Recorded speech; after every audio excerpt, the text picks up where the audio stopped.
Hello, passengers, and welcome to the Midnight Train, America's second favorite and unluckiest podcast, where we bring the dark to light, where history never dies, and where listener discretion is always advised.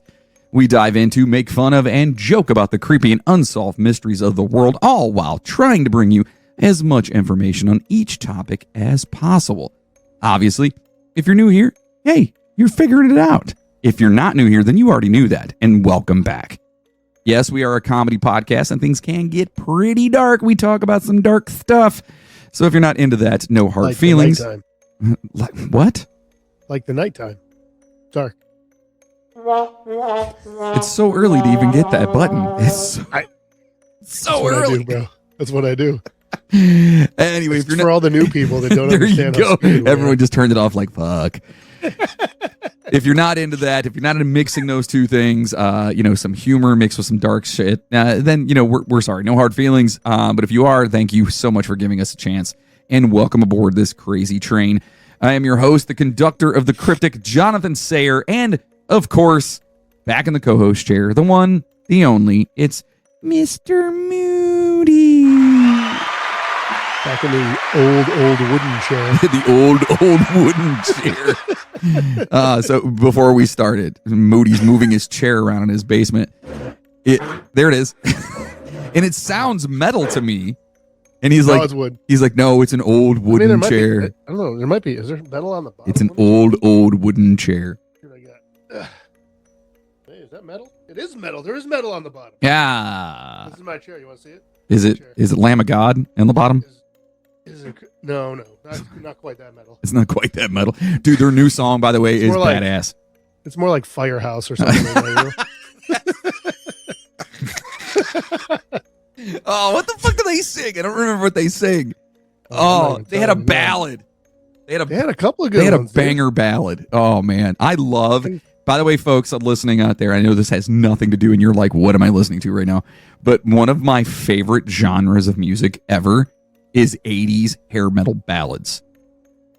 I love them. I mean, I will sit down and just listen to playlists. Oh, yeah. 100%. They were just, and they're all the corniest shit in the world, but they're just good. Oh, God, I love them.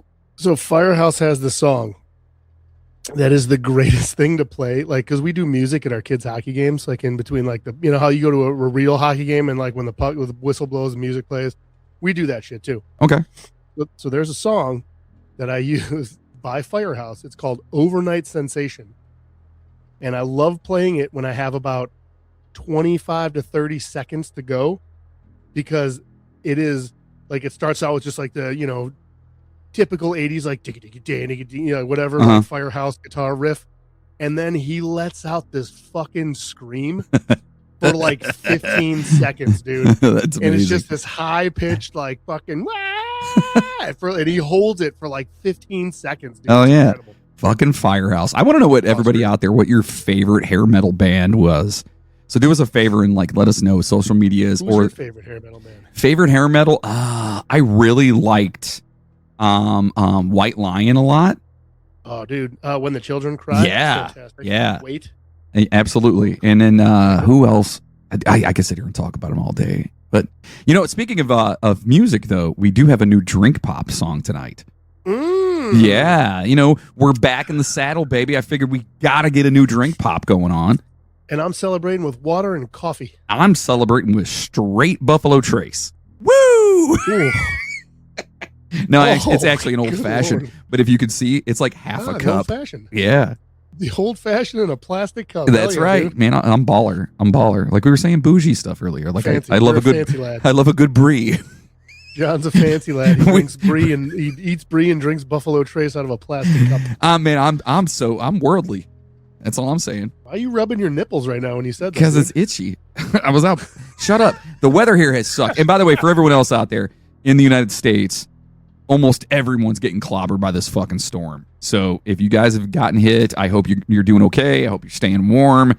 This shit sucks. We got about, I'd say collectively the last 3 days, I think we got 16 all total here. Oh, yeah. My dude, so my backyard, we were watching it yesterday because the dogs go out in the back, and our porch out the back, there's like a step, but it's like a kind of a big step. It's almost like a double step because I think there was supposed to be another step there, but it's gone for some reason. I don't know. And then there's another step down. So I think it's supposed to be like a 3-step deal. You know, Okay. you got your top and then your step, and then the bottom. We slowly watched as the snow rose and rose. And then at one point last night, probably about 7-ish, there was no defined line from the top of the porch like down, so it just looked like that was the ground. Oh yeah, So dude, it was, it's nuts. It was probably a good, yeah, it was and then the dog didn't realize that there was a step there, and kind of just, Oh man, it was pretty funny. that's hilarious. All right, well, we'll save everything else, all the business stuff, until the end. So let's just jump into this episode. Let's turn down the lights, adjust our seats, grab a drink, and let's get weaponized. But first, here's a toast to all you beautiful motherfuckers. They do have sweet mugs. It is a pretty sweet mug. Handmade. Also has a mustache protector. Don't want to go too much. See? It does. Mustache protector. Let's go, baby! You like my jam, you like my beats. Goddamn, we're sweet. Our videos are snazzy clothes. Goddamn, we're sweet. DJ Flow and MC Vegas. Goddamn, we're sweet. We're fucking rolling, getting booty. Goddamn, we're sweet. Gotta get hyped. We're back. Is this you, Jeff? Yeah. Is that Jeff? The Cool Whips. Goddamn, we're sweet. I was like, why am I not using this? Goddamn, we're sweet. We're fucking rolling, getting booty. Goddamn, we're sweet. To the basics, tasty with the Cool Whips. I haven't heard that shit in a long time, dude. The Cool Whip? Cool Whips, baby. Swagger, bragger, banging on everybody from coast to coast. Who's got the most with the roast, with the flows that'll burn your toast? It hurts is the best of the worst with the lyrical hurts. It fuck Brad Durst. It'll be a motherfucking man. And before finish the manish with my Hope you guys have your drinks. Hope you guys are warm. You know how we do it here. I'm actually not warm. I'm in my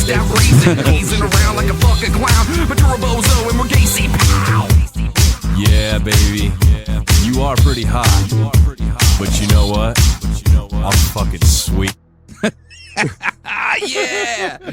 That, of course, is the Cool Whips. That was, if you guys remember, Jeff Butchko and myself doing our rap ditties that we did back then. We got to get Jeff back on. I do have to get him back. Dude, he lives 5 minutes down the road now. You said he lives right by you, right? Yeah, right down the street. Yeah. So once the studio is gotta finally get him over done, there. I'll bring him over and we'll have a little reunion, if you will. I'll say, you know what we should do? What should we Is do? when you're ready, when you get everything ready to go, I'll come over as well, and we'll just do it all in person. 3 of us back That'd be together fantastic. Yeah, if you guys don't know, we actually do things virtually, like Moody and I. Moody lives about, an hour from me? Hour and a half? Yeah, close to it, yeah. Yeah. About an hour, yeah. So we do things virtually thanks to the, science. That's what it is. It's science. Okay. It's magic. So now, on to the show. Picture this. You are standing on the deck of a wooden ship. Ironic.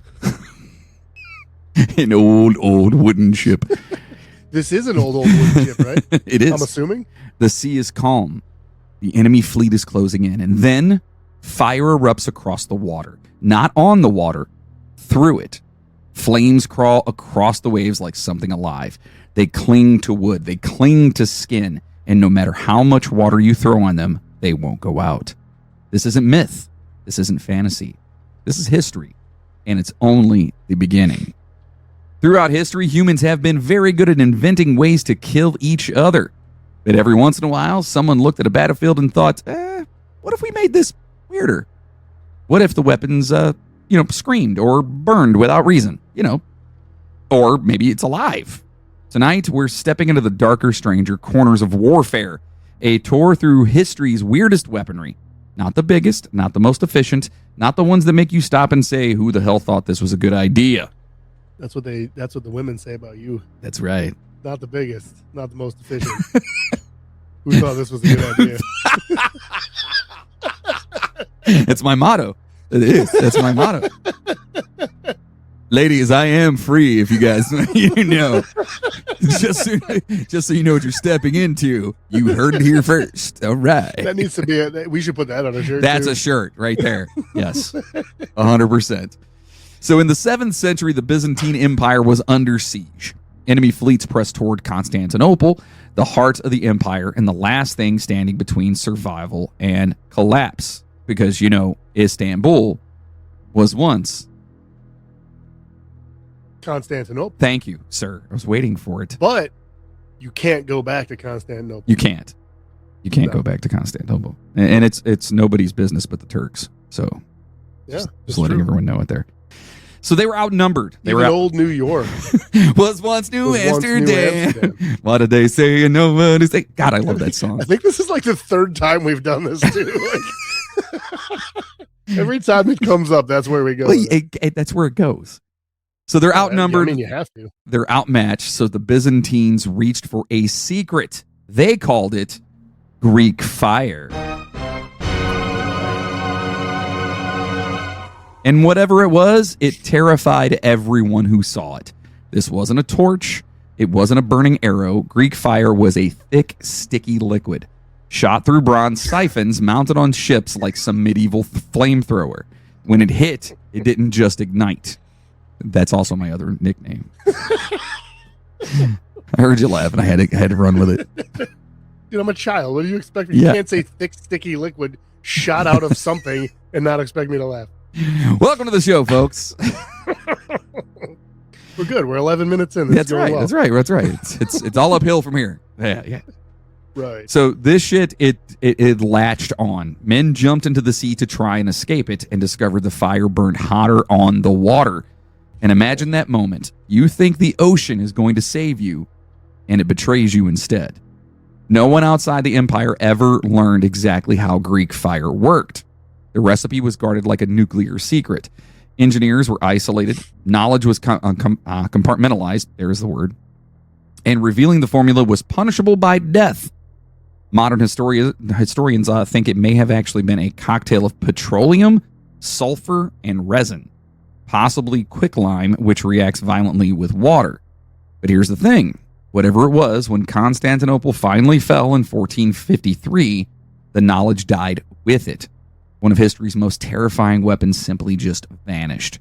And that pattern, powerful, ingenious, deeply unsettling ideas that briefly appear, then disappear, is something that we're going to see again. And again. Yes. And again. And from what I've read, and I'm sure if you're not familiar with what Greek fire is, it sounds like a very, very, very old version of like napalm. An old wooden. Old. Fuck, that's not going anywhere anytime soon. Nope.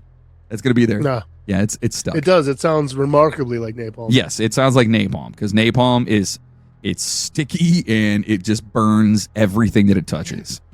Fuck your world. And we're talking in the 1400s. They had something like that monstrosity. What's the word? Monstrous. Monstrosity? It was bad. You were always good with words. Yes, you're right. You're right. Because if fire that burns on water sounds horrifying here, wait until we start weaponizing animals. Oh, yeah, that's the sweet spot, baby. Absolutely. At some point in history, someone looked at a battlefield and thought, you know what this needs? Elephants. War elephants were already terrifying, right? A wall of muscle, tusks, and panic. But that wasn't enough. So humans did what humans do best. They added blades to the elephants. Elephants were fitted with iron or steel weapons strapped directly onto their tusks. Straight blades, curved blades, sometimes forked, like something pulled out of a horror movie prop room. Like, can you imagine? Wait, real quick. I don't know if you go into this. Didn't we cover elephants in the Civil War? Camels. Was it elephants? Camels. Camels. Okay, Camels. that's Yeah, right. yeah. All right, And bad, everyone's my like, bad. wait a minute, what? I'm like, yeah, they were camels. We had camels. Yeah, that's right. Okay. For some reason, I was thinking elephants. I don't know. Yeah. My bad. No, you're good. You're good. So picture a 6-ton animal, okay, charging at full speed, swinging swords with its fucking face. That's now what this was. This is describing me now. It's changed. Yeah. This episode is just Moody and I our dating backstory is what it is. This is all this is. I'm a 6-ton animal. That's right, with blades coming out of your face. So obviously it wasn't elegant warfare, it was industrial scale panic. Horses refused to advance, infantry broke formation, men didn't die heroically, they were cut down, trampled, or simply vanished under the chaos. And if this sounds wildly dangerous to everyone involved, well, you're absolutely right. Because the biggest problem with weaponized megafauna is they do not care whose side you are on.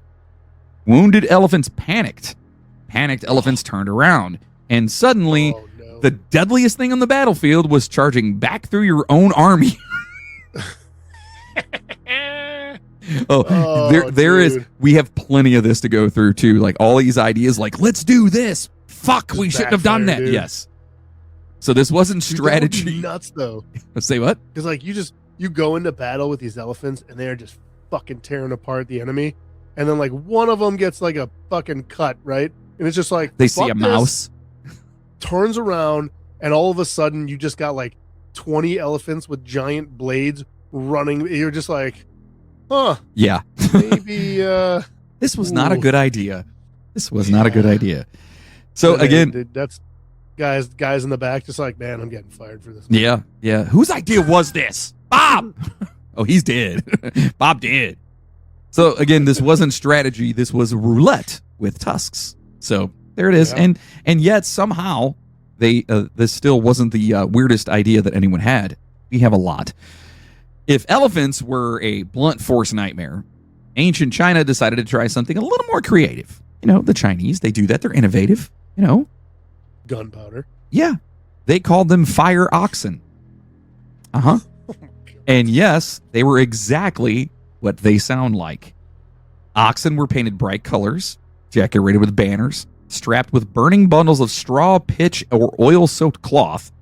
Sometimes firecrackers were added because apparently the screaming livestock wasn't chaotic enough on its own. Then they were released. Preferably at night, preferably downhill, preferably toward tightly packed enemy formations. What the fuck? File that under things that would never fly today. This is an actual thing that took place back then. They set ox on fire and sent them at the enemy. And said, go. And they went running. With fucking fireworks coming off them and shit. Mm-hmm. Brightly colored. Dude, that had to have been a sight, though. Well, imagine. I would have been shitting myself. Imagine being a soldier on the receiving end of this. That's what I'm saying. I would have been shitting myself, dude. Let's just put this into context. You're half asleep, right? Because you don't know that these things are coming. Your camp is at the bottom of this hill. Then you hear bells. Then you smell smoke. And out of the darkness comes a stampede of flaming cattle, bellowing, sparking, and setting everything on fire. Formations collapse. Horses take off. Men drop weapons just to get out of the fucking way. And from a tactical standpoint, it's pretty effective if you think about it. Yeah, I mean, that's kind of like the whole, like, if you fucking act crazy enough, no one will mess with you kind of thing, right? Right. Because, like, dude, if you had a regiment, right, and you saw that coming, like, you're just like, fuck it, get the hell out of here. I'm not doing this. If they're doing this right now, what the fuck else do they have? Exactly. If they're willing to burn oxen alive to take us out. We don't want to see what's happening next. Yeah, there's no way. Now, from a moral standpoint, let's just say animal welfare was not a concern back in the day. And so, yes. But however, I mean, I guess you could, if you made it through it, it'd probably be delicious. I was thinking that too, actually. They're sending you food, right? Yeah, like, hey, I didn't die. This thing's already cooked. Could be like the world's first drive-through. Right. So, no, of course. It took me a second on that one. That's hilarious. Listen, I am a carnivore, like, through and through. I love my meat. I love steak. Just everything about it. So if somebody had... Too, you like, aw. Aw. Anyway, moving on. So, of course, this strategy had one tiny flaw. It was fire. Doesn't care who started it. Wind shifts, oxen panic, and suddenly your brilliant plan is burning down your own fucking camp, which leads to a recurring theme in this episode, as you can tell so far. If a weapon is alive, It will eventually betray you. And that includes humans, by the way. Yes, absolutely. So now let's talk about, speaking of betrayal, let's talk about bees, okay? Because at some point, someone looked at a beehive at some point and thought, that's basically a grenade. Hollowed logs, clay pots, wicker baskets, anything that could hold an entire swarm. These were dropped from castle walls, catapulted into formations, or rolled downhill into marching troops. On impact... Not a terrible idea, though. Not at all. On impact, the container would shatter. And suddenly, hundreds of angry bees would just loose. And their little armor just going nuts on people. The beauty... I didn't even think about that. They get in your armor and shit. Oh, yeah. They're small enough, yeah. Oh, there's nothing you can do about that. Well, the beauty of this weapon, if you want to call it that, was that it didn't have to kill you. It just had to make you panic. Men dropped their shields, formations dissolved, screaming replaced commands, and in a pre-modern army, that moment of chaos was often all it took to lose a battle. And think about that. We've all seen Tommy Boy. The bees! The bees! That's all I'm thinking in my head. Oh, God. Nicolas Cage. That fucking movie. Oh. The bees. I don't think I've ever disliked a Nicolas Cage movie more than that one. Yeah, but it's still great. I mean, it's great because it's bad. An awful horrible movie, but it's great. Yeah. It's so entertaining. That fucking guy. On a side note, I just saw that Nicolas Cage is... who the fuck is he playing in a movie coming up? That blew my mind. Oh, fuck. Oh, the football movie, right? Oh, Madden? He's playing John He's playing fucking Madden. Yeah. I was like, what the fuck? Yeah. Which it's either going to be a complete catastrophe or it's going to be phenomenal. Either way, it's gonna be like Wicker Man. It's gonna be fantastic either way. Yeah, he's a treasure. He's a national treasure. He's a treasure for sure. Yeah. So now, of course, bees don't know who launched them either, right? Again, remember, winds change, momentum shifts, and sometimes the swarm came back. History is full of generals discovering too late that weaponized nature does not follow orders. And so far, we've been lucky because everything we've talked about still feels almost playful, ridiculous, absurd, animals, fire, panic, But now we're going to cross a line from strange to morally unforgivable because eventually humans stopped weaponizing animals and started weaponizing disease. Yes. So up to this point, history's weirdest weapons have shared one thing in common. They're chaotic, they're frightening, but they're still external, right? Fire, animals, panic. And then someone realized something far worse. You don't have to break walls or cut soldiers down if you can make a city rot from the inside. So during medieval sieges, attackers faced a problem. Walls were thick, supplies were limited, and brute force could take months. So instead, they turned to disease.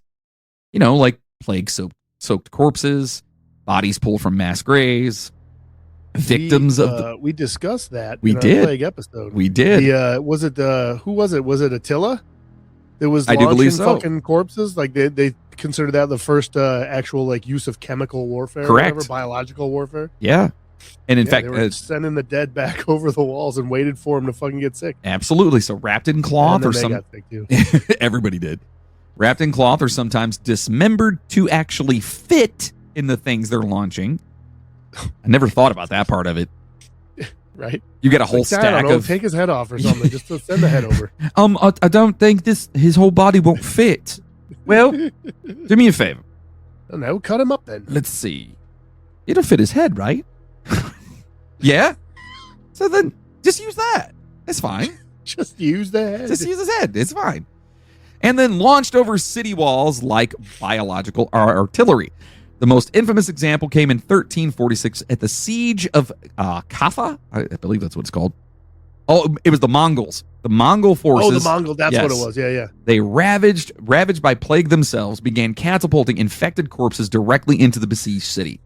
The goal wasn't immediate death. It was to contagion. And they were sick themselves. Dude, that's like the ultimate, like, you know what? Fuck it. If we got to deal with this, they do too. Fuck these assholes. Like, yeah, I mean, I get why not? No, if you're gonna fucking die anyway. Yeah, fuck. If I'm going, they're coming with me. Exactly. Yeah, exactly. What is it from from fucking Tombstone. What does he say? Something like hell's coming with me or something like that. You tell him I'm coming and hell's coming with me. There it is. There it is. God, I love that fucking movie.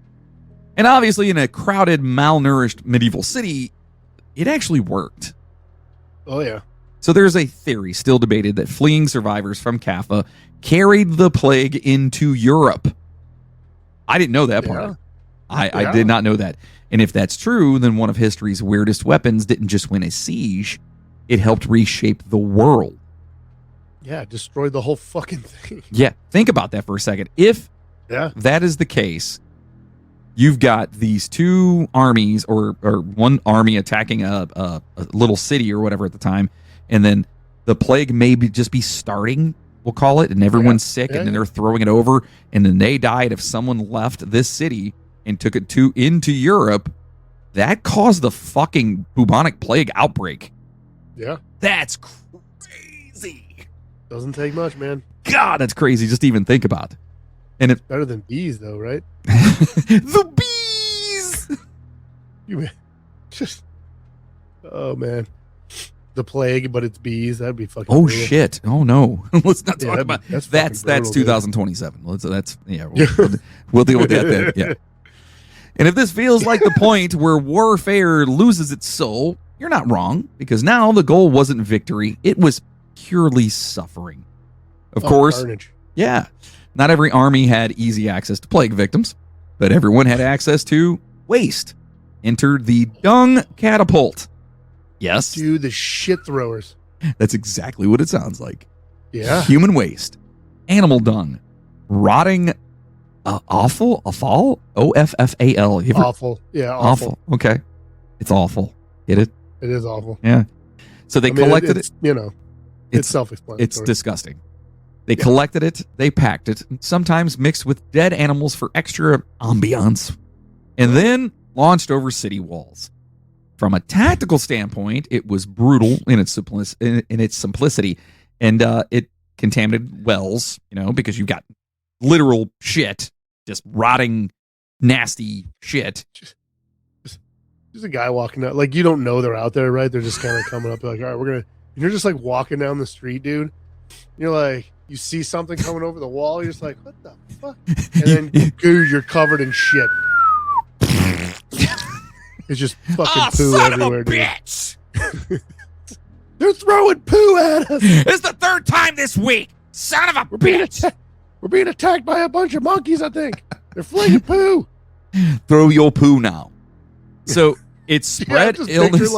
I'm just picturing a bunch of medieval dudes shitting in a catapult. Like, your turn. Okay. They were so gross, too. It spread illness, and it forced defenders to divert manpower just to clean filth from streets and fortifications. From a psychological standpoint, it was pure humiliation. Imagine standing on a shitty job. It's a shitty job, but someone's got to do it. Now imagine standing on a battlement, watching the enemy fling excrement at you like it's a valid military doctrine. You know what I mean? Can you imagine the guy who came up with that? Like, he's in like military books and shit. Like, John Smith, the first man to fling poo over the wall. And it's still, even to this day, like if shit got, no pun intended, but if things got really deep here, and let's just say you've got no guns, you've got nothing, would you reach for shit to throw it, like, to defend yourself? Oh, 100%. I'd be flinging poo all over.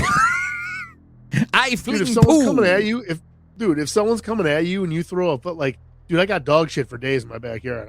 I'll be fine, right? Like, but if someone's coming at you and you just start launching shit at them, they're not gonna keep coming at you. But I feel like it has to be human shit.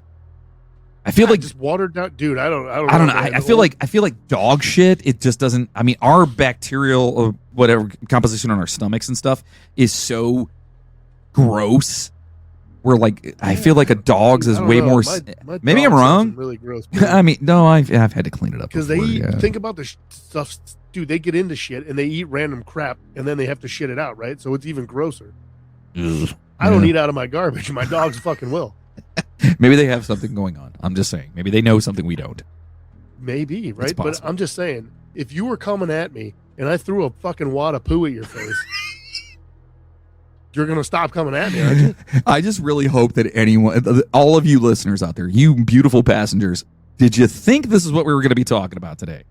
Because, by the way, the reason I really wanted to do this episode, not only has it been like sitting there forever, but our bonus episode we did on Patreon was so dark and like really disturbing. I needed like a palate cleanser, and I didn't know we were going to be talking about throwing shit. I had no idea. Yeah, I had no clue. No, poo flinging is, I mean, that's, I'm just saying, like, seriously, I think it's a great weapon. It is. If you're attacking someone and they fucking throw poo at you, you're instantly just be like, I'm done. I'm fucking done. Absolutely. I'd be throwing up and shit. I'd be like, yeah. Like if you're in prison or anywhere else and someone's attempting to like try and like, you know, rape you or whatever, freaking take your hand and shit in it and throw it in their face. They're going to stop. You might get killed. I mean, honestly, and even if they don't stop, it'll buy you enough time to at least maybe fucking crack them with something. Absolutely. Absolutely. There you go. Them with a toothbrush or something. Listen, you guys have learned some self-defense. We're helping people from your boys the train. That's right. Look, if the shit goes down, just start. You better be ready. Stockpiling poo, baby. Oh, God damn it. So war obviously is hell, but sometimes it's also deeply, deeply gross. Of course, this tactic had the same flaw as most early biological weapons. You had to handle it first, which meant attackers often got sick too. I mean, if you think about that, that is kind of fucked up. Like, oh yeah, you know, like it's just like with the plague. You have to touch it. You're probably going to get whatever, you know what I mean? That would be like you sign up to go fight. Or like, I'm going to come and fight in the Crusades. You're like, all right, you're the poo handler. Like what? That's my job. It's fine. You're handling. I've got kids. I'm fine. It's fine.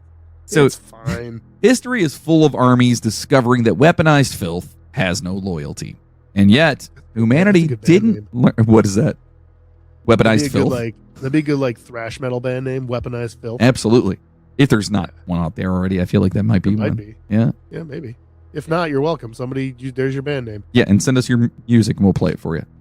Yeah. And yet humanity didn't learn. What we just got better tools, we'll call it. By the 19th century, war entered the machine age. Steel, steam, explosives, and with it came a new question. What if the weapon didn't look like a weapon at all? During the American Civil War, someone answered that question with a lump of coal.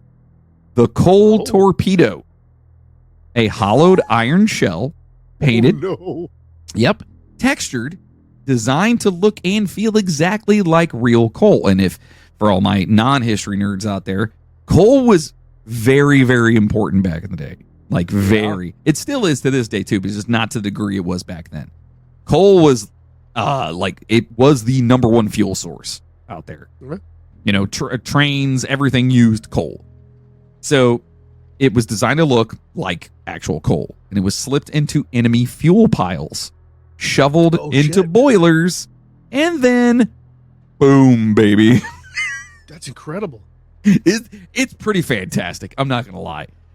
I mean, obviously the ones we've talked about so far are pretty ridiculous, I guess, but this is almost like, okay, yeah, you take a piece of coal or something and make it look like a piece of coal, throw it in their stockpile, and then when they go to throw it in their freaking boiler or whatever, then shovel it in there. Skadoosh. Yeah, it's pretty fantastic, actually. I like it. That's a good one. So steamships exploded from the inside. Locomotives were crippled mid-journey. And suddenly, every firebox became a potential death trap. The paranoia alone was devastating. Engine crews began inspecting fuel. You have to.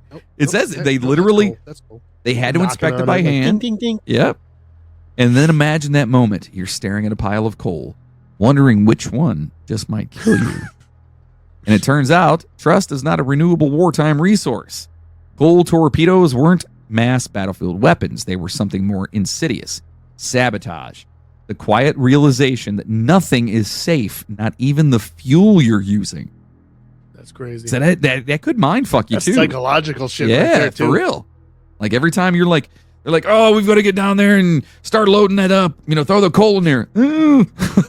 No. Where's Bob? Bob, do me a favor. I need you to go through, and I need you to tap on all these and make sure there's no metal ones in there. Or just throw them in there. I'm going to be back here, though.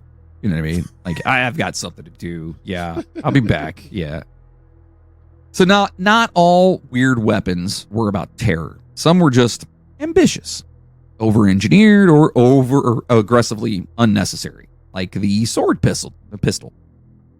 Why choose between stabbing someone and shooting them when you can simply do both? The sword pistol combined a blade with a built-in firearm. Fire once, then reload slowly, very slowly, in the middle of a fight. The result, a weapon that was heavier than a sword, less reliable than a pistol, and dangerous to the person holding it. Black powder sparks near your hand. What could possibly go wrong? And yet, officers loved them because, if anything else, they looked intimidating. Which brings us to an important historical truth.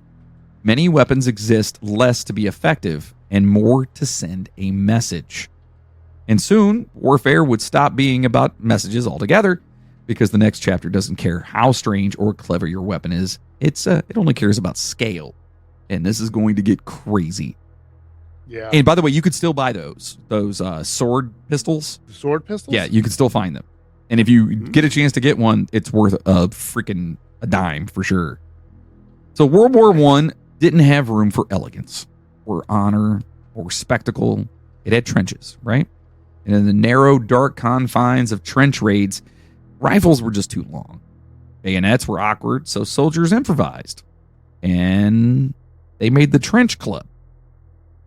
A stick, weighted with metal, sometimes studded with nails, designed for one thing: silent killing. No explosions, no gunfire, just a man in the dark and another man at arm's length. This is where the story changes, because weird weapons stop being clever. They become desperate, primitive, personal. And somehow, this still wasn't the end. Think about that. It's basically like a bat with nails drawn through it. That was the trench club. It's like they almost went back to like medieval, like a mace, or something like that. You know what I mean? Because you had all those trenches, but what happens with those trenches is that the enemy starts to use those as well.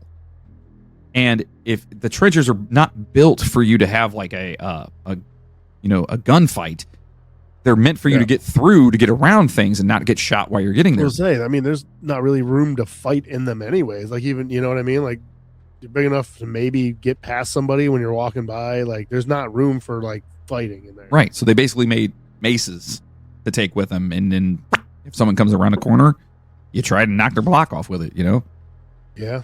So by 1918, warfare had reached a strange contradiction. It was filthy and personal in the trenches, and yet somehow impossibly cosmic. The Germans called it the Paris gun. And it didn't just fire shells. The Germans. Oh, I knew I'd be here for a second. Oh, look at this guy. Oh. I don't know why he shows up all the time. He's a good guy. I mean, he's a good guy. He's fine. Yeah, I don't know. All right. Mustache, go sit down. So it didn't just fire shells, it fired them into the stratosphere. Okay? So literally, this was a big, huge fucking gun, like a cannon that they would launch up into, okay, I'll talk, from over 70 miles away. Shells arced so high, they briefly left the lower atmosphere. 70 miles? Yes, 70 miles away. You're shooting shit. This is World War One. Correct. 1918. One. Yes. Damn. Yes. People in Paris heard explosions, but no gunfire. No warning, just death arriving from a clear sky.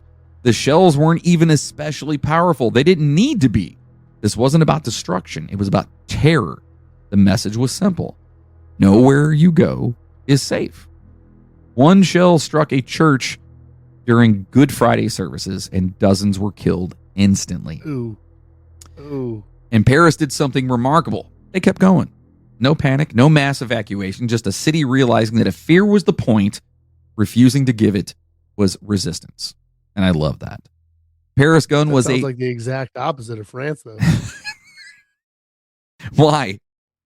I mean, they didn't give up immediately. That sounds like France. Well, France was like, this is bullshit. This is what to be done, you know. I'm also just kidding. France, don't hate me. No, of course we're kidding. By the way, we love you. I love their fries. I like their toast. Mm-hmm.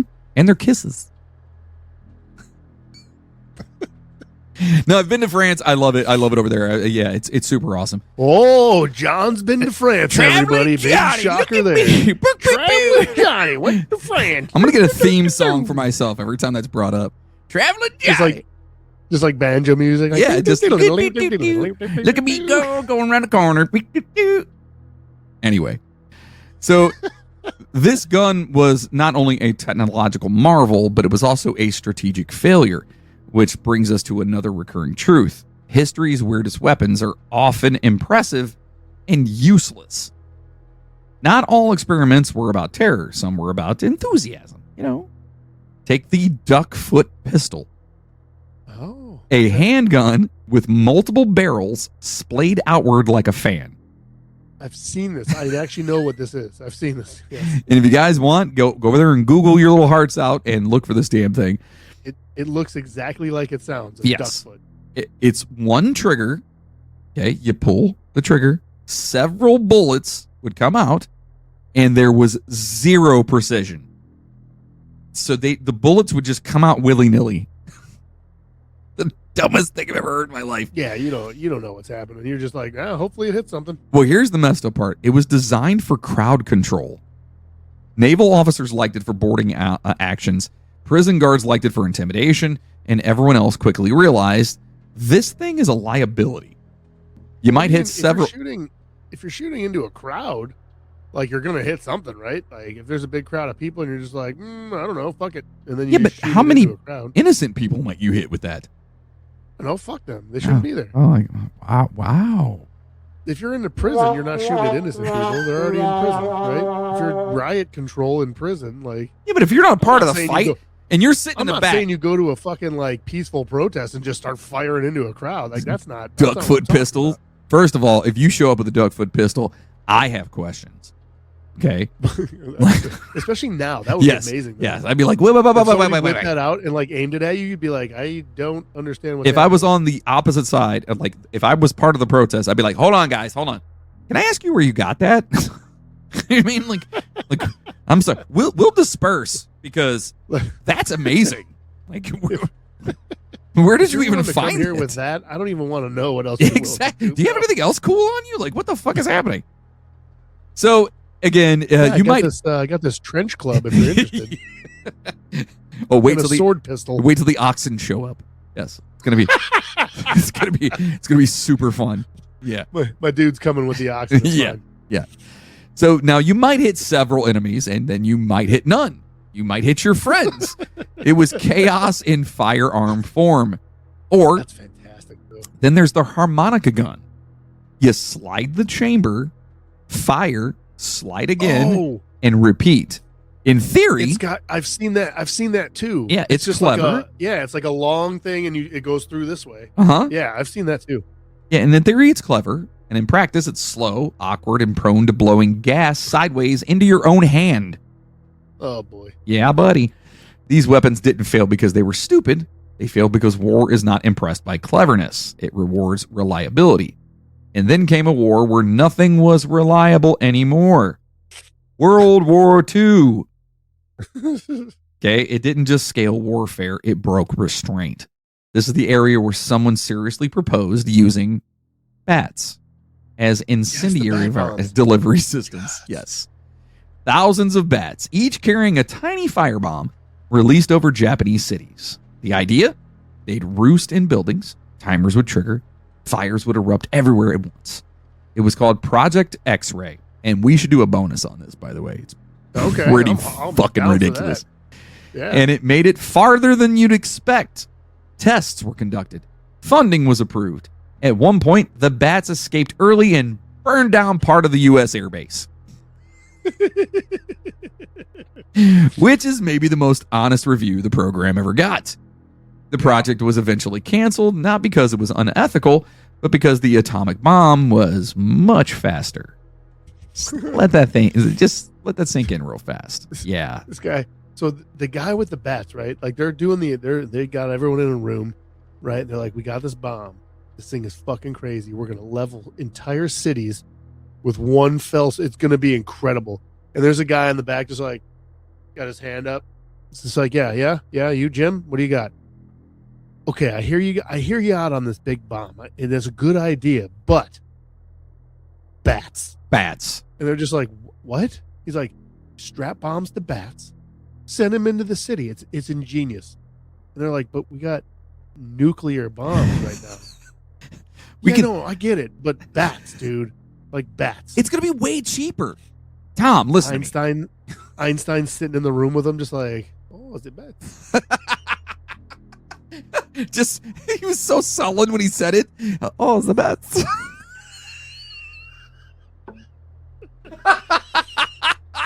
The other guy's in a chair, just like, I've been working my ass off for this nuclear bomb, and this motherfucker wants to send in bats. But if you think about it, though, dude, like they didn't, like Einstein, Oppenheimer, all those guys, they did not want to do the bomb. They should have done the bats. They were a part of it. So maybe the bats would have been. Can you see them sitting back there going, "No, I think the bats a good idea. Actually, that's yeah. Let's do the bats. You know, let's try the bats. Why not?" Also, can you imagine if they would have gone with the bats and it would have worked, and then later on we find out that they had a nuclear bomb? They're like, "Well, we had the nuclear bomb, but we decided to go with the bats." Everyone would have been like, "What the fuck is wrong?" Oh man, I feel like one's so much more. I mean, literally, again, let it sink in. They went from bombs on bats to a nuclear bomb. The fucking nuke. There's nothing in between there's that. No segue. Yeah, there's no segue in between that. Like, what are we doing? That's incredibly ridiculous. Where's that movie at? I want to watch that movie. Because I did watch Oppenheimer. Get the bad bomb movie. I watched Oppenheimer finally. Oppenheimer. It's a very slow burn. It's like 3 hours long, and it's super cool. I don't know if I can do it. It's pretty messed up what sure they did to him. It is. If you're into history and stuff, I give it a chance if you haven't seen it. And if you have seen it, I'd love to know what your thoughts on Oppenheimer were, because I watched the entire thing and I was just like, it's fucked up. They kind of did him dirty, dude. They did him real dirty. Yeah. I just want to know, like, that in between. Like, they're like, look, we can either do bats or we have nukes. And there's got to be a voice of reason in there somewhere, like, guys, maybe we think this through a little bit. Like, there's got to be some in between. And the general's just up there like, bats or nukes or get the fuck out. But remember, though, they wanted this over with. The atomic bomb was way quicker. Yeah, but still. You know what I mean? Like, they were like, okay, first of all, who's going to wrangle 1,000 bats, if not more? I would have done it. 100% would have done it. I'd been like, I'm going to be the bad guy. I'll be the bad guy. Would they call you Batman? Shit.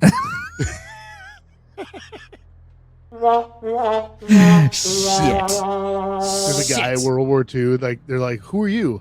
I'm the Batman. I'm the Batman. What do you do? No, I literally tie bombs to bats is what I do. I am the Batman. Yeah. I blow up bats. It's great. So now the bats, it wasn't an outlier, okay, using the bats. So World War II was full of experiments that feel like rejected science fiction, like explosive dogs, pigeon-guided missiles, pneumatic guns firing dynamite with compressed air, and some of these worked. Most did not. Sharks with frickin' lasers? You mean I got sharks with frickin' lasers in their frickin' heads? And you guys should know anytime we do a bit from a movie, you have to drink. You gotta drink. You have to drink. Yep. It's been a thing. Our own little drinking game. Yes, it's been a thing forever. So at this point in time, we've probably done about 10. So catch up, Mustard. Get drunk, Bishop? Ah, yeah, it's good. But all of them did reveal the same thing, okay? When you line these weapons up, fire that burns on water, animals turned into bombs, disease hurled over walls, shells falling from near space, a pattern starts to emerge. The weirdest weapons aren't about killing efficiency, or efficiently, I guess. They're about control. Control through fear, through confusion, through humiliation. They exist to say, we can reach you, we can surprise you, we can break the rules you thought that actually mattered. It's psychological. And here's the uncomfortable truth. Most of them didn't change wars. What they did, okay, they changed how humans think about war. Each strange idea pushed a line a little bit further. What's acceptable? What's imaginable? What's allowed? And once an idea exists, it never really goes away. So when we laugh about, flaming oxen or sword pistols or bat bombs, we're laughing at creativity untethered from restraint. Because the real danger was never the weapon itself. It was the moment someone said, let's see if this works. History is full of those moments, and it's still writing new ones. And now, boys and girls, it's your favorite part of the show, the movie review. Which top 10 movies will make the cut today? Ta-da. Ta-da! So, in the movies today, I couldn't find like a really good movie list about weird weapons or whatever, but I did find the best gun fu movies of all time. Oh, okay. This is going to be great. So if you're not familiar with the term gun fu is a term used to describe the choreographed moves used in action films. It is a style of sophisticated close quarters gunplay seen in action in some Western films, and it mostly resembles a martial arts battle played out with firearms instead of traditional weapons. Okay? Also known as gunplay or a, quote, close quarters gunfight. All right? So this one, we're going to go through these quick because most of them are literally like a part 1, part 2, part 3, part 4. All right? Yeah. So that makes sense. We're going to go, actually, oh, shit. I might, okay. Shit. All right, we're going to 50. No, 48. All right, I'll make it quick. And by the way, this is one of my all-time. 48 is I'll go fast. 48 is one of my favorite movies. It's Shoot 'em Up.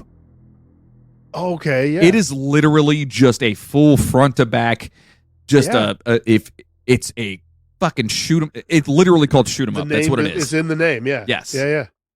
And it's amazing. I love it. Clive Owen's in it. Monica Bellucci, Paul Giamatti is in it, where he's the bad guy in it. It's such a stupid premised movie, but it's so action packed.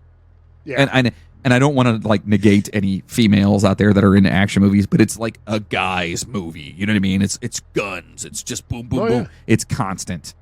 Number 47, Wind River, with Elizabeth Olsen, Jeremy Renner. That's a newer one. Yeah, 2017. Yeah. Oh, I thought it was newer than that. Yeah, but Elizabeth Olsen, that's Scarlet Witch. Yeah, and Jeremy Renner is Hawkeye. Yeah. Huh. All right. Number 46. I actually really like this movie, The Accountant, Ben Affleck. It was cool. I just watched the second one recently. How was the second one? It's not bad. It's entertaining. It's entertaining. Okay. Okay. Number 45 on the list, The Hateful Eight. Fuck yeah, this movie's movie. So good. It's Quentin Tarantino, Solid. Sam Jackson, Kurt Russell. It's so good. I don't know if I consider that gun fu though. I mean, were there any? I feel like it's more slow paced because you get all the action right towards the end, right? Yeah, but there was still no real gun duels in that at all. Yeah, that's what I'm saying. And that's weird. It's on the list. Good movie. Though. 44, The Dark Tower. I have not seen this. Yeah, it's a terrible adaptation of. It's got Idris Elba, who I love, and then Matthew McConaughey. All right. It's the books are fantastic if you're into reading the Dark Tower series from Stephen King. I heard they're great. Yeah, they're really good. But the movie was a miss. Number 43, Mr. and Mrs. Smith with Brad Pitt and Angelina Jolie. Okay, there's a lot of that kind of rough and tumble, go back and forth gunplay. I like that. Number 42, I liked most of these movies, and they're all on this list, is Jason Bourne. Okay, I've seen the first two. So this is from 2016. It's Matt Damon, Tommy Lee Jones, and then number 41 is The Bourne Legacy from 2012, which is Jeremy Renner. Then 2007, The Bourne Ultimatum with Matt Damon. And then number 39, The Bourne Supremacy with Matt Damon from 2004. So they just listed all the Bournes in a row? All the same. And then 38, The Bourne Identity with... that was the OG. Yes. That was Matt 2002. Damon, right? Yeah. Matt Damon, yeah. Then I have not seen this, but I want to. It's Benicio del Toro. Number 37, Sicario. Okay. Day of I haven't seen that Soldado. one either. It's supposed to Yeah, be I know amazing. that. I know the movie, but I haven't. Didn't they? Isn't there another one of those too? That is the second one. The first one is actually the next movie, which is number 36, Sicario. Yeah, Emily Blunt, Josh Brolin, Benicio Yeah. del Toro. Damn, I gotta watch that. Yeah, I haven't seen those, but I heard they're good. Oh, here's a oddball for you. Number 35, The Assassination of Jesse James by the coward Robert Ford. Robert Redford. The second I said it, I was like, shit, that's a different movie. Wow. That is, by the way, though, that is a criminally underrated movie. Wait, The Assassination of Jesse James by the coward Robert Ford. Brad Pitt, Casey Affleck, and Sam Shepard. Dude. What? Dude, it is really good. I'm watching It is this a tonight. Criminally underrated movie. Okay, More I'm watching people this need to tonight. see that movie. I'm watching it tonight. Number Very 34, Extraction with Chris Hemsworth. I did see that. It's awesome. Haven't And they seen made that a new one, which is actually Oh. pretty good too. Number 33, Polar. Mads Mikkelsen. That dude. Didn't he just die? I don't think so. Oh, maybe not. All right. Well, what do I I'm know? thinking of somebody else. You're Vanessa thinking of, Hudgens, 2019. Number 32, Max Payne Okay. with Mark I've seen that Wahlberg, movie. Mia Yeah. Kunis, and Bo Bridges. Yeah, I've seen Okay. it. It's not great. Number 31, Wanted, Angelina Jolie. That's a cool movie. That's Is that the one where they're like bending? yes, where they fucking bend the curving bullets. and Yeah. shit. Yeah. Yeah, James McAvoy's in it. Like, and so, Yeah. okay, that is He's gun like fu super to young me. in that movie too. Yeah, it's 2008. Yeah, that's Yeah. gun fu to me. That is. You know what I mean? Yeah, that's a pretty good. Yeah. I'm surprised that's not higher on this list. Number 30, Collateral with Tom Cruise and Jamie Foxx, Jada Pinkett Smith. That's not bad, dude. Where Jamie Foxx is 2004? like forced to drive him around and shit, and he's like doing. Oh killing people and yeah, doing yeah. It's Something like okay. that, Yeah. Number It's not 29, Hitman, Agent 47 from 2015. I haven't seen that one. Number 28, Hitman with Timothy Oliphant. I've seen the original. I have seen that one. Number 27, Hard Boiled with Chow Yun Oh. Fat, Tony Dude, that's a Leung great Jui. movie. Really? Yes. I have to so see good that. if you're into that kind Oh, of it's shit. John Woo. Of course it is. Yes, it's so good, dude. The next two are Equalizer 1 and Equalizer 2. I love those movies. That Denzel. Denzel. Yeah, Denzel's a badass. They have a third one too. Yeah. Oh, yeah. The third one's great, too. I haven't seen the third one. You have to go into them like Knowing what they are. that's Like, it. Like, you Yeah. appreciate what it is for what it is. Yeah. Number 24 on the list is For a Few Dollars More with Clint Eastwood. Oh yeah. Yeah, it's a great All movie. right. Those That's are that's the trilogy, the Fistful of Dollars, and yeah. yeah, the Sergio Leone. Oh, speaking Oh, of Fistful dude. of Dollars, that is number 23 on the list. Number 22 is Unforgiven. Oh, that's a good one. But I still don't think these are gun fu. I mean, yeah, they do like shooting and have whatever, but I consider gun fu like when they're like fighting and they're shooting at the same time. Right. That's me too. Like Hard Boiled. That's a gun fu movie. Yeah. The next one, 21, The Outlaw Josie Wales. Okay. Clint Eastwood's on a bunch of these. Number 20, Taken 3 with Liam Neeson. Okay. But I'll find you and I'll make you pay. What do you think? Particular set of skills. I have a particular set of skills. What do you think number 19 is? Take it too. Good job. What do you think number 18 is? Take it. Yeah. Nice. Oh, what do you think number 17 is? Given. The Good, the Bad, and the Ugly. Oh. It's a great Okay. movie, by the way. If you guys aren't into the old spaghetti westerns, give them a chance. Like they're Agreed. so fun, and they're Yeah, just they are.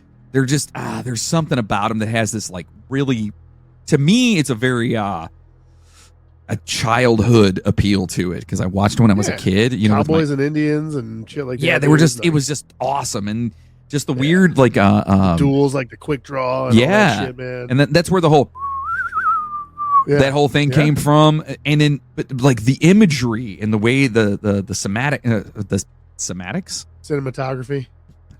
I'm gonna use I got you, somatics. I'm gonna use somatics. Yeah, no, the somatics are great in that movie. The cinematography. Yes. God damn it. Number 16 on the list. I absolutely love this movie. I got my Okay. kids to love this movie. And if you've Oh, never boy. seen it, it has a very, very young Natalie Portman in it. From 1994, it is Leon the Professional. I was gonna try that. I knew it. I'm That's sorry. a good movie. It's so It's good. it is kind of a weird premise, though. It's weird. It is. Because Kind of like she's... one of those, like, is this like... Is it a and pedo? then, like, Yeah, is it? Yeah. Well, he never was. No. But No. she being Whoa, like... what the hell just happened? She was like 12 in it. Yeah, so it was kind of a weird setup, but And she like fell in love with him or whatever. Yeah. Yeah, that's weird. But That's, it's a good that's movie. weird. But he never ever like plays No, into it. No. Yeah. No, there's no like romantic thing. No, God, no. I would never watch shit like that.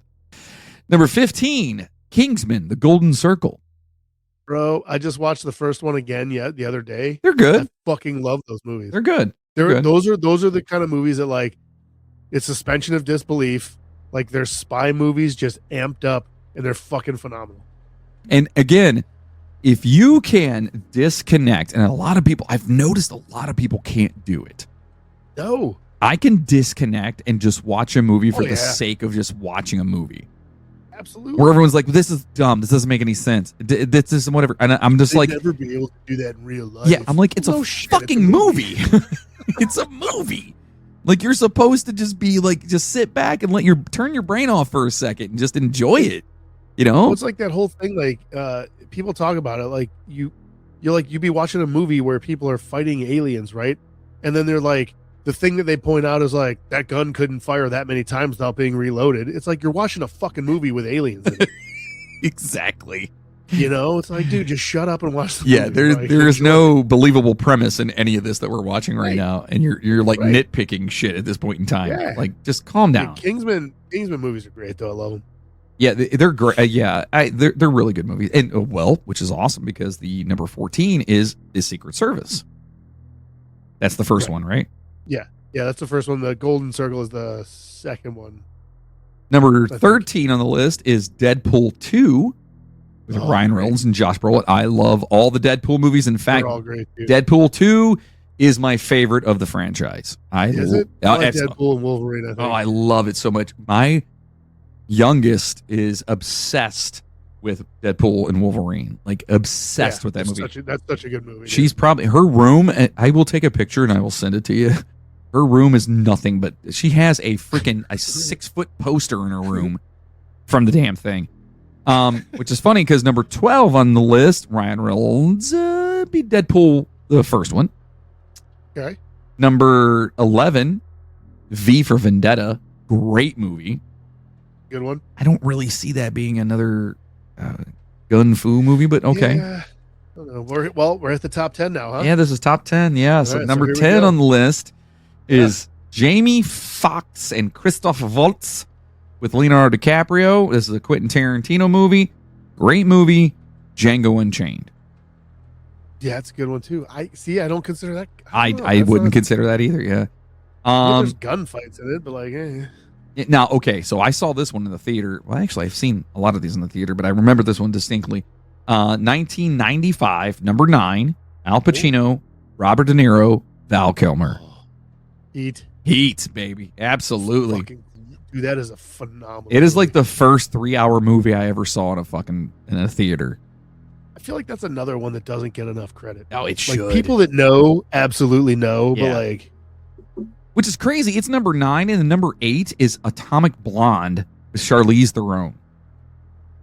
Or Yeah. Charlize Theron, whatever I don't know how she's pretty hot though. Yeah, well, That's probably why. she's I mean, do you want to look at Al Pacino or Charlize? hot. You know what I mean? Charlize Come all on. day. Yeah, no.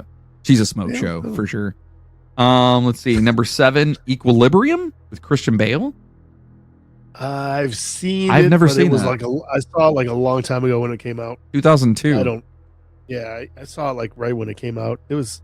I remember it being decent, but I don't remember much about it. All right, so now we're in the top.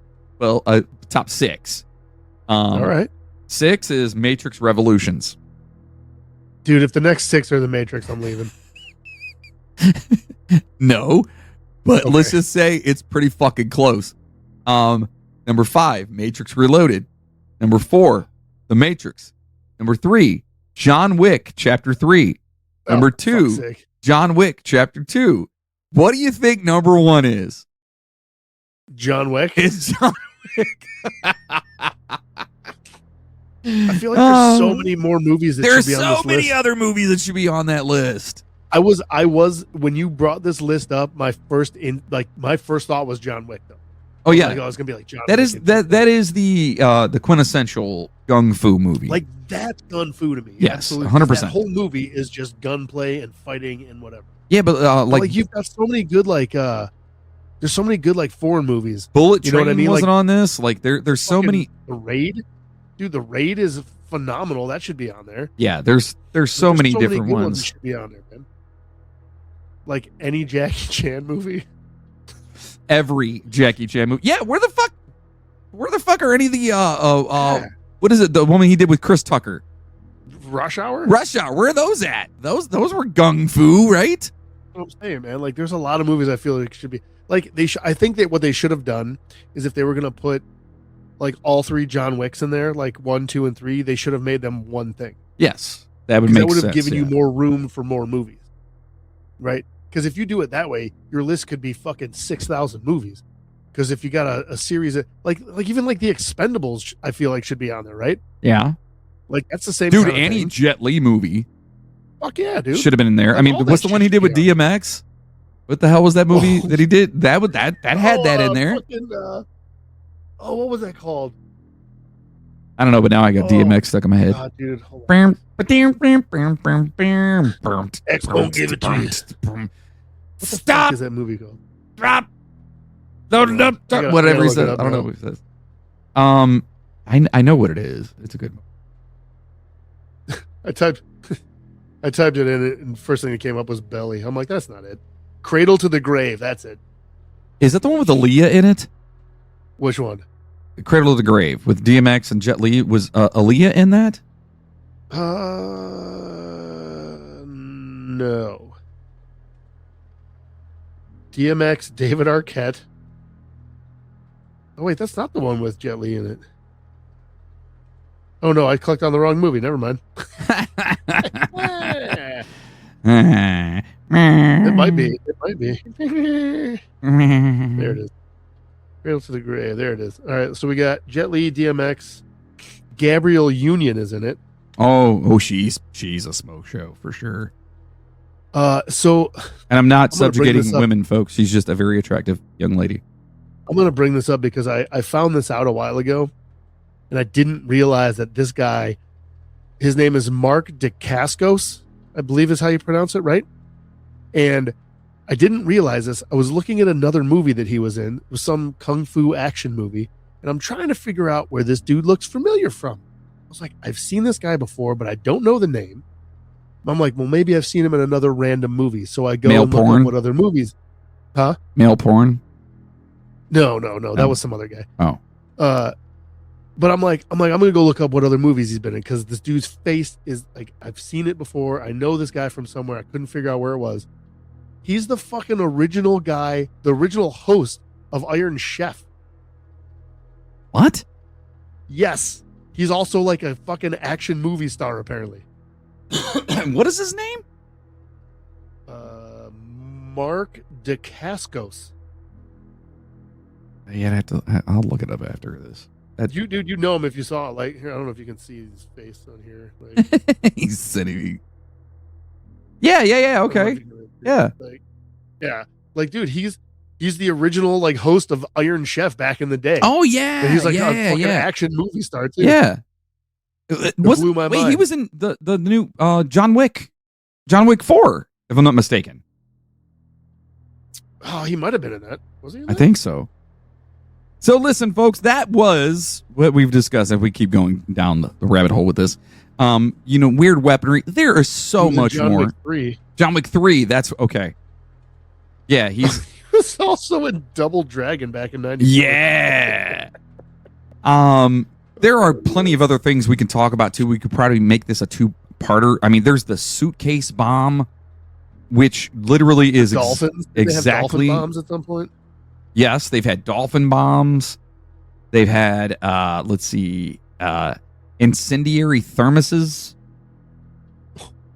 Yeah, again, the bat bomb. This one, the Great Panjandrum. You've heard of this one? No.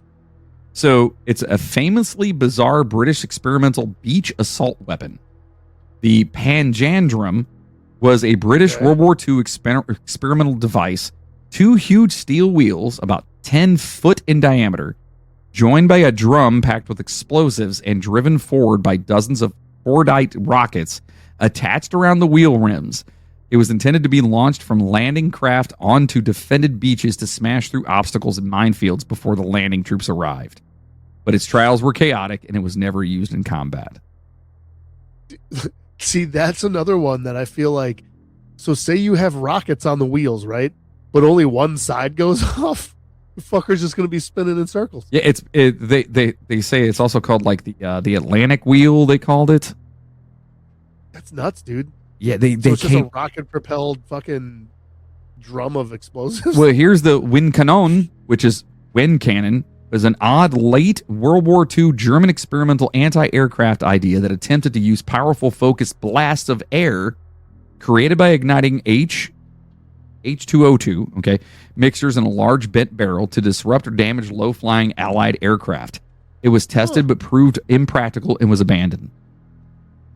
So they're using like bursts of freaking wind, basically. They're creating gusts of wind. And that makes sense though. Like it's if you think about it, like why not? Right? If you could do it effectively, that seems like something that would be. I mean, what's it solid? What's it going to hurt to try? You know, if you're in war, I feel like everything's kind of open for trial. You know, let's try everything. Dude. Like Project Habakkuk was a top secret British Canadian plan to build a massive unsinkable aircraft carrier out of ice reinforced with wood pulp. Interesting. The idea was to create floating fortresses in the Atlantic to counter German U-boats at the time when mid-ocean air cover was limited. Wouldn't the ice melt in the water? It's the Canadians. Just kidding. I love you guys. Just kidding. Canadians are great though. I do. I love them. Let's see here. That's weird. I guess I would have to hear the rest of that and see what bombs, the plans on that were. The limpet mine. Okay. Yeah, it's in the dim, cold waters of wartime harbors, where patrol boats hummed and searchlights swept across black waves. A new kind of weapon quietly rewrote the rules of sabotage. The limpet mine. It didn't roar like artillery or streak across the sky like a bomb. Instead, it clung on silence, waiting. The idea was brutally elegant. A compact explosive fitted with strong magnets. The limpet mine was designed to be attached directly to the steel hull of a ship. Naval divers and commandos would slip into enemy ports under cover of darkness, swimming like shadows beneath massive warships. Oh. A few seconds of work, a click as the magnets locked on, and the diver would drift away, leaving behind a device that looked harmless until its timer ran out. Huh. Yeah. Okay. That would that's actually a pretty solid. You just got to make sure you don't get caught swimming in there. Yeah. Or there's this one, the exploding chocolate bar. Mm-hmm. That one would do me in 100%. I'd be dead. Fucking dead. Is that chocolate? Dude, I'd be like, I'd be dead.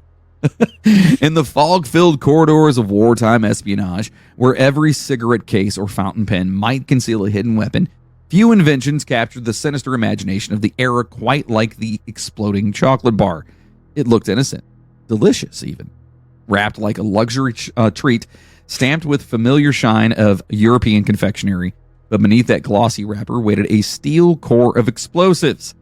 The concept emerged from Nazi Germany's sabotage branch, the Abwehr, which sought ways to assassinate high-value targets without ever firing a shot.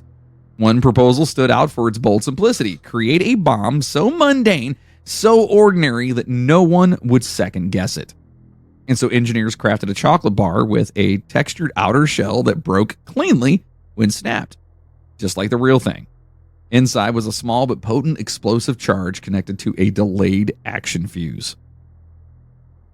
Huh. My fat ass would be dead. That's pretty amazing. Be like, what killed you? Fucking chocolate bar. Then we've got things like the Bulgarian umbrella. Okay. So, sounds like a sex thing. Like the Cleveland Steamer. Gave her the old Bulgarian. I gave her the old Bulgarian umbrella. You know what I'm saying? Hey. Yay! Hey, how you like that? She'll call me tomorrow. It's fine. Hey. So on a wet London afternoon in September of 1978, commuters hurried across Waterloo Bridge. Umbrellas tilted against the drizzle. Among them was Bulgarian dissident writer Georgy Markov, I guess, a man whose voice over Radio Free Europe had angered the regime he'd fled years before. He didn't know it yet, but the Cold War had followed him onto the sidewalk. As Markov waited for a bus, he felt a sharp sting in the back of his thigh. Nothing dramatic, barely more than a jab. A stranger beside him muttered an apology, stooped to pick up a dropped umbrella, and vanished into the crowd. Hours later, Markov was burning with fever. 4 days after that, he was dead. The culprit was one of the strangest tools of assassination ever conceived, the Bulgarian umbrella, a modified rain shield fitted with a pneumatic mechanism capable of firing a tiny metal pellet. The pellet, smaller than a grain of rice, was filled with cyanide. ricin. Smaller A than a grain of rice. I Yes. should have seen that one coming. A lethal toxin, super lethal. To the outside world, it was an umbrella. To the Bulgarian Secret Service, allegedly with KGB support, it was a near-perfect weapon. Discreet, elegant, and impossible to trace in real time. And there's been numerous stories back in like the Cold War era where people were using stuff like that. Yeah. Oh yeah, dude. That's some spy espionage shit right there, dude. Oh, here's That's one. like some James Bond level shit. Here's one here. In 1975, under the glare of television lights and the skeptical stares of senators, the CIA was forced to unveil one of the most chilling weapons ever conceived in the shadowy world of covert operations. It looked like a clumsy prototype, a modified Colt pistol with wires and tubing jutting from its frame. But the device's purpose was far more disturbing. Before the stunned Senate Intelligence Committee, officials described what the press instantly dubbed the heart attack gun. The weapon would fire a tiny, nearly invisible dart made of frozen shellfish toxin. A fragment so small, I've heard of this. it was so small it only left a pinprick on the skin, often mistaken for an insect bite. Once inside the body, the toxin dissolved without a trace, triggering a near-instant collapse of muscle and cardiac function.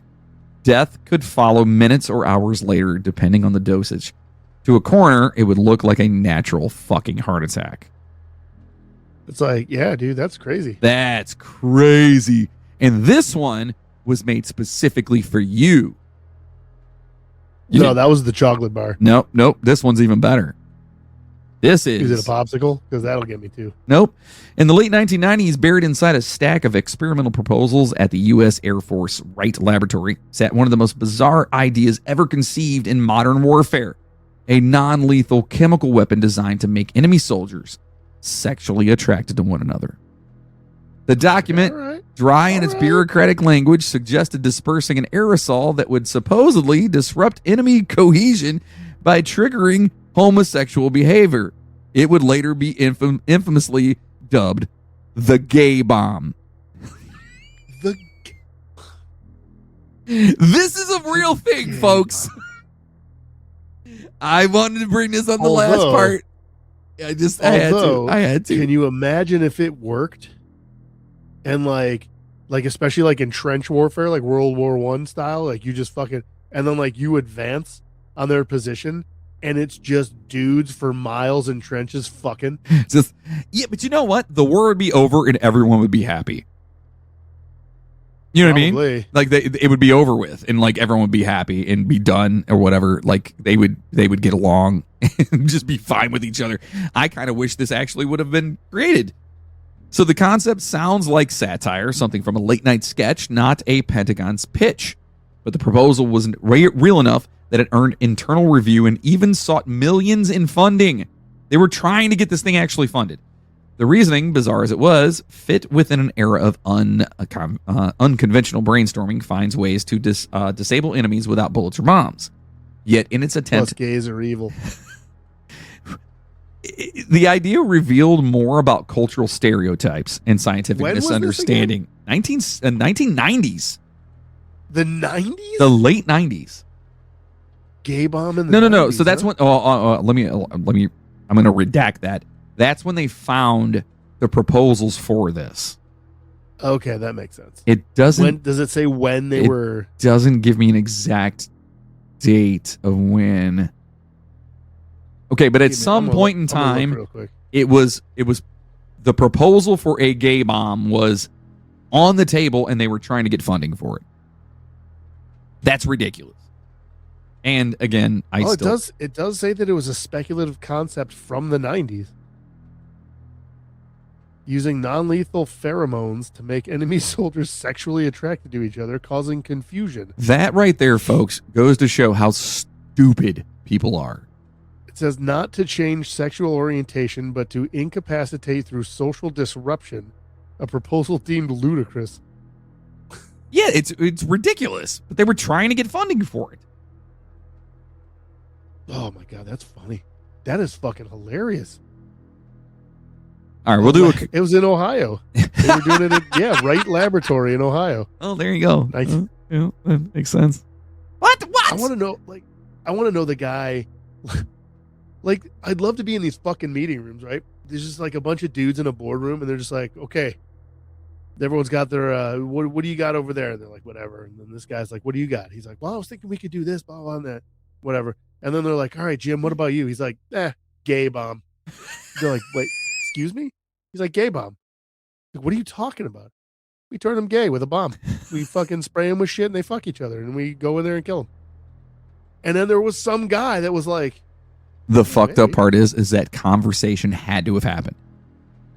that's what I'm saying. That literally, that conversation, meetings, it had to have taken place. Maybe not to that extent, but at some point in time, if somebody said, listen, what if we could turn them gay even for like a few minutes? That's what I mean. Like, who brings that up? That is in the 90s, dude. I feel embarrassed that to even talk about that because it's in Ohio. Fuck. Like, I want to know who brought it up. I want to meet that guy and be like, what the fuck were you thinking? Like, where did that come from? He was like, probably, like he had a cousin who was gay, and he was like, actually, maybe we could weaponize this. he was probably just gay, and he was just like trying to like get everyone off his scent. Like, I've been working on this bomb. If you'd like. No, they did test it on me, and that's why I really love the cock. It works great. It's awesome. Then there's the Metal Storm. Have you heard about this one? On a side note, I love that we did the episode, went through the movies, and now we're doing the episode again.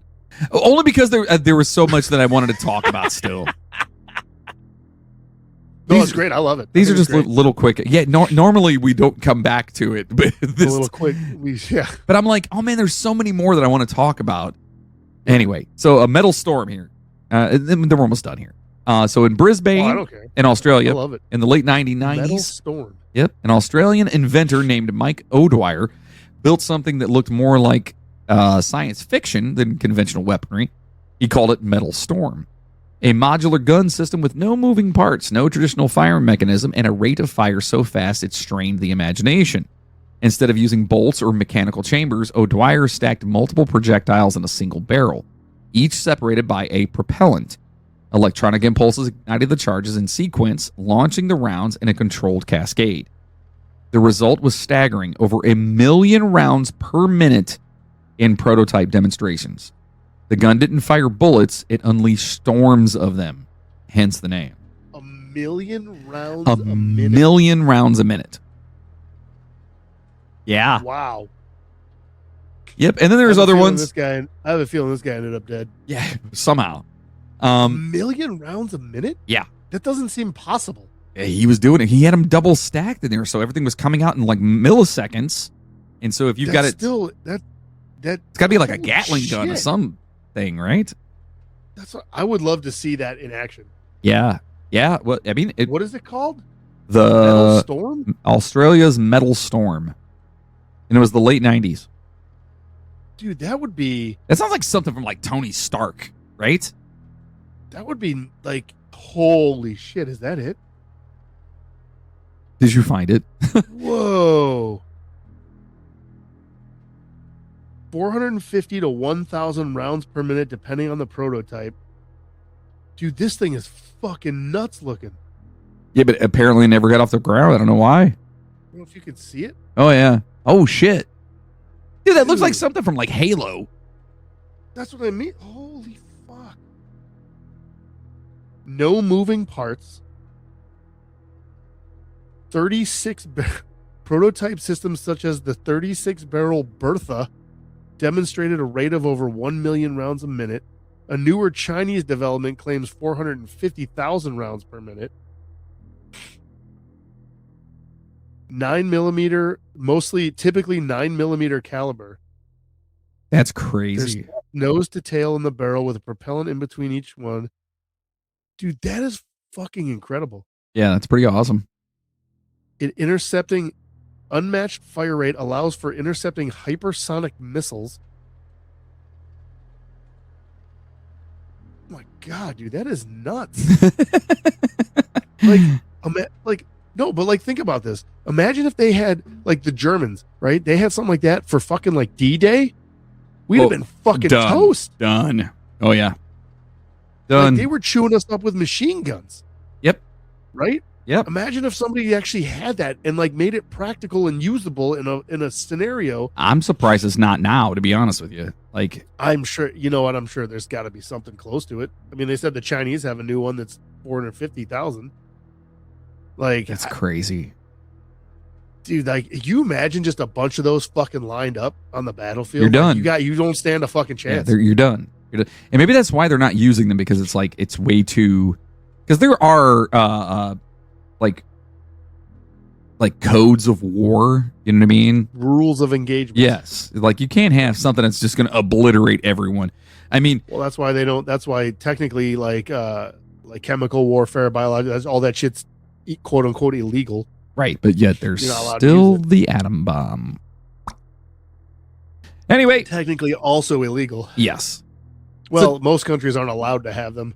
That's kind of nobody should have. Which is fucked up. Which is fucked up if you ask me. That there's countries that they're like, yeah, all right, you can have a couple, but and then the rest of the world are like, we don't trust you with those, pal. Yeah, nobody Why should the fuck have should them. anybody trust anybody with them? Yeah, nobody should have those damn things. Yeah. So listen, we hope you enjoyed this, our little freaking, I guess, return to getting inside your ear holes. Make sure to stop over to our official website, the midnighttrainpodcast.com. Make sure it's the midnighttrainpodcast.com. At our website over there, you can buy some super sweet merchandise. Super sweet. There it is. Where you can find all kinds of cool stuff over there. You like Traveling John t-shirts. I've been to France. I've been everywhere. You can find Duke of Fingerbum shirts, Don't Be a DeSalvo shirts, jersey wielding raccoon t-shirts. I mean, phone cases, all kinds of shit. It's all over there. Oh yeah. And I'm lowering the prices on all that shit, so we don't make a damn dollar. I just want you guys to fucking get the shirts and the merchandise and just rock it. So I'm gonna lower all that shit. So if you liked what you've heard from us, consider being a show producer. Head on over to the midnighttrainpodcast.com and click on the Patreon button, or go to patreon.com. That's patreon.com/the Midnight Train Podcast. And for as little as $5 a month, you get all kinds of cool stuff like custom shirts, custom posters, custom stickers, plethora of bonus episodes like we just talked about. Familicide, which is really disturbing. It was hilarious. It was a hilarious episode. It's so dark. So if you're a diehard Midnight Train fan and you want to help produce this motherfucker and have us just appreciate you so much, Patreon, get on over there. It's for you.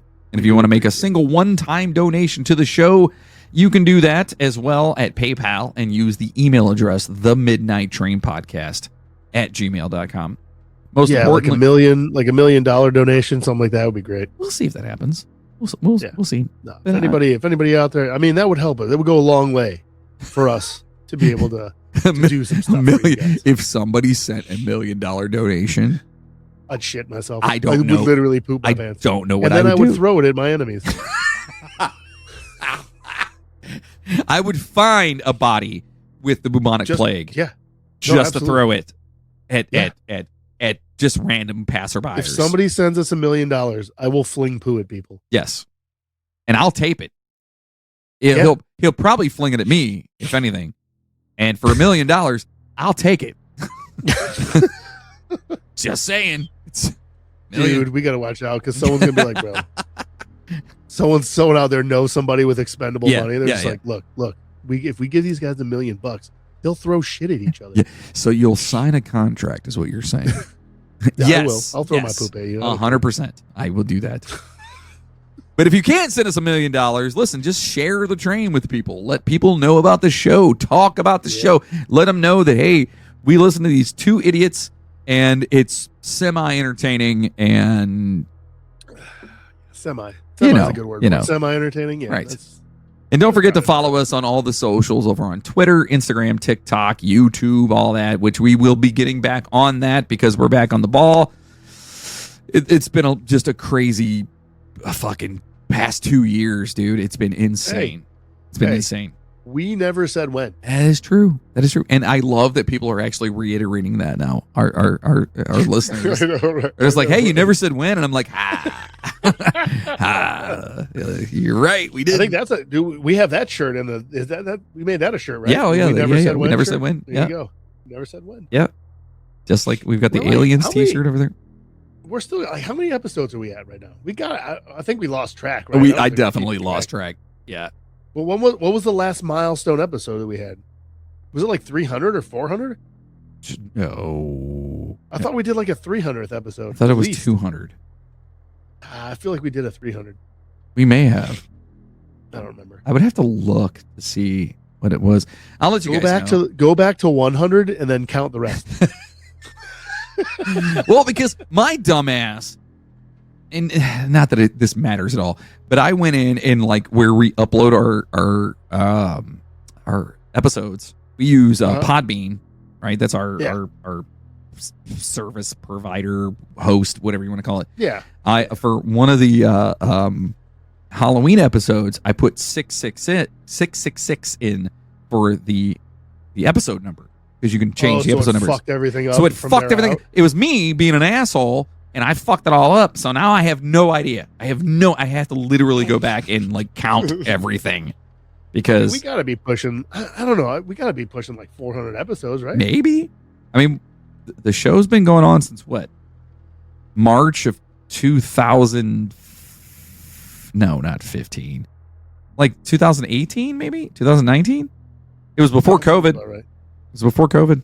So it's been like 7 years. But we've only been but if you take away all the time that we've in between, this has been like 2 years.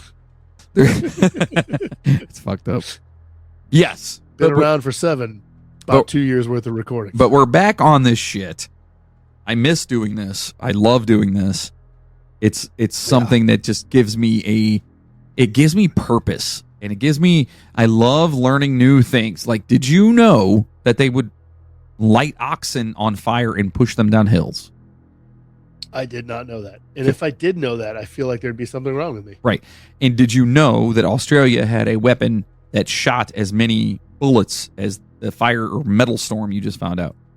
I did not. I do know now, though. Correct. And now I want one. And these are things you can tell your friends about people and be like, hey. And they'll look at you weird like you look at us weird.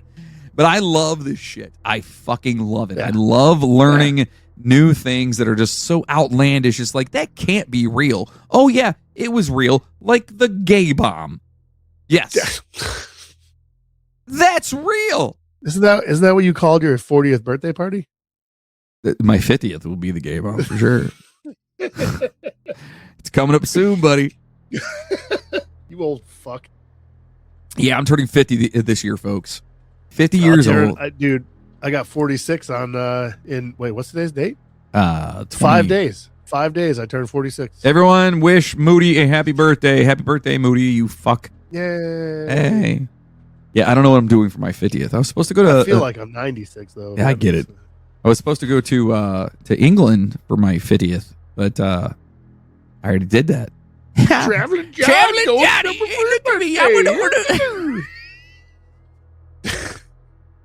I'm getting a soundbite. I'm going to create a soundbite for that. I feel so fucking old though. Like I was playing with my kid earlier, Like he came running at me, and I literally it's Rex, so he's small. He's not very heavy. I don't know how much he weighs, but it's not a lot. And he came running at me, and I grabbed him, and I picked him up like I was gonna fucking power bomb him, just like flip him around or whatever. Literally, that's all it was. Like he came running at me, I like kind of picked him up. I was like, rah! And then I like put him down or whatever, and I was fucking breathing heavy.